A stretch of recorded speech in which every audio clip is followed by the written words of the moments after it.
Have you ever just felt totally overwhelmed by how crazy and tangled modern life is? Well, you are definitely not alone. Today, we're diving into a really fascinating explainer on human psychology and personal responsibility, unpacking the core principles of Jordan B. Peterson's 12 Rules for Life. What I absolutely love about this source material is that it doesn't just hand you a bunch of tired self-help cliches. No way. Instead, it gives us this profound and honestly, sometimes pretty challenging framework for navigating our crazy world.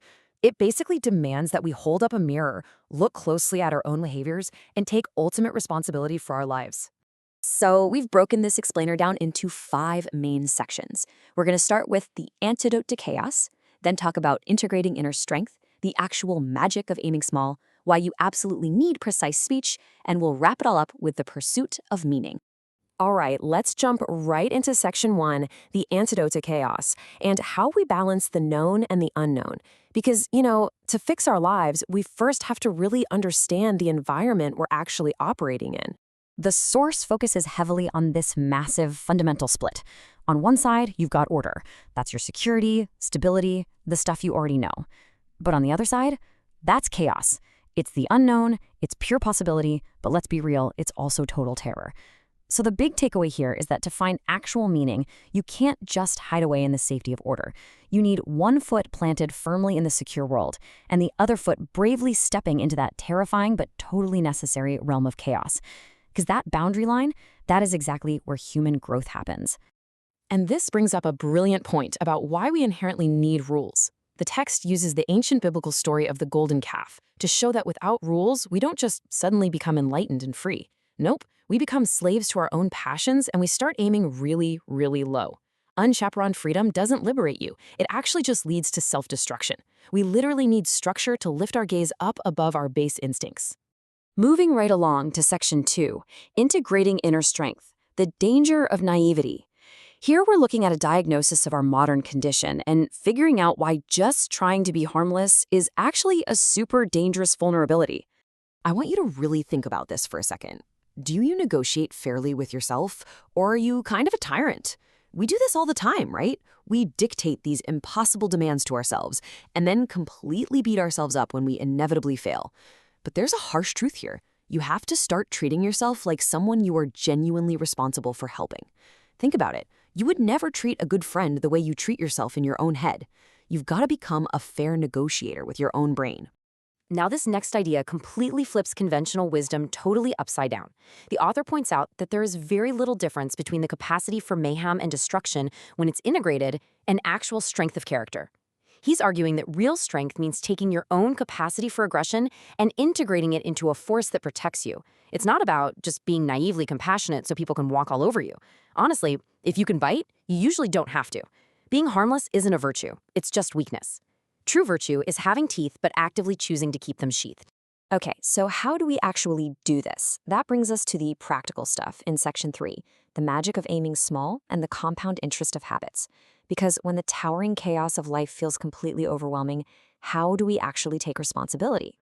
Well, it comes down to a daily routine of real progress. Step 1, set a goal to make today just a tiny, tiny bit better than yesterday. Step 2, pick a small action that you'll actually do. Not some wild fantasy action, but something you're genuinely willing to execute right now. And step 3, give yourself a reward. Go get a coffee and triumph. By negotiating with yourself and just aiming for those incremental daily wins, you tap into the absolute magic of compound interest in your own life. Drawing on the philosopher Friedrich Nietzsche, the text drops a powerful reminder about purpose. He whose life has a why can bear almost anyhow. Vision and direction are just irresistible forces. When you give yourself a genuine aim, even a really small one, it can transform these massive, unconquerable obstacles into pathways you can actually walk down. It's wild, but what you aim at literally determines what you see in the world around you. All right, next up is another crucial tool for navigating life. Let's look at section 4, truth and precise speech, and how it cuts through chaos. The big takeaway here is understanding the absolute destructive cascade of lies. The author warns us that avoiding the truth isn't just some minor one-off mistake, it actually triggers a catastrophic chain reaction. It always starts with just one little lie, right? But then you have to distort your thinking just to avoid the shame of that lie. Fast forward, and those lies morph into unconscious, automatic false beliefs. And the final result? A total sickening of your life experience and this bitter resentment toward reality itself. So yeah, even small lies will structurally rot away your perception of the world. And that is exactly why being precise with your words is so incredibly vital. Think about unspecified fear. When you refuse to articulate what's actually wrong, your imagination goes wild and turns it into this massive, predatory dragon. It totally paralyzes you. But when you use precise language to specify reality, you suddenly realize that rustling in the bushes isn't a dragon at all. It's literally just a squirrel. By being exact in your speech, you shrink the horrors of your imagination down to the manageable, even if slightly painful size of reality. Finally, we've reached the overarching philosophical goal of the text in Section 5, meaning over expediency, the ultimate cure. This is what puts all those other rules into perspective.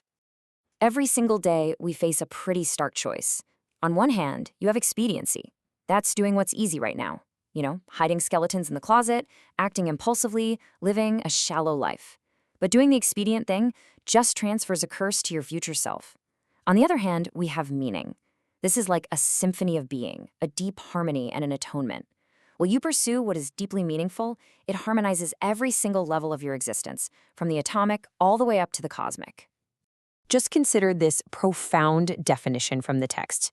Meaning is the ultimate balance between the chaos of transformation and possibility and the discipline of pristine order.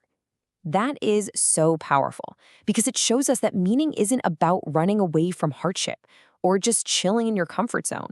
Meaning is the exact place you live when you are perfectly balanced between mastering what you already know and bravely confronting what you don't. It is the ultimate antidote to chaos. So, I'm going to leave you with a final provocative thought for today. As you step back out into your own beautifully complex world, will you bravely take responsibility for your chaos, or are you going to let it quietly consume you? Will you choose the heavy but glorious burden of meaning, or just surrender to the cheap comfort of expediency? The choice is entirely up to you. Thank you so much for joining me on this explainer. Keep aiming up, and I will catch you in the next one.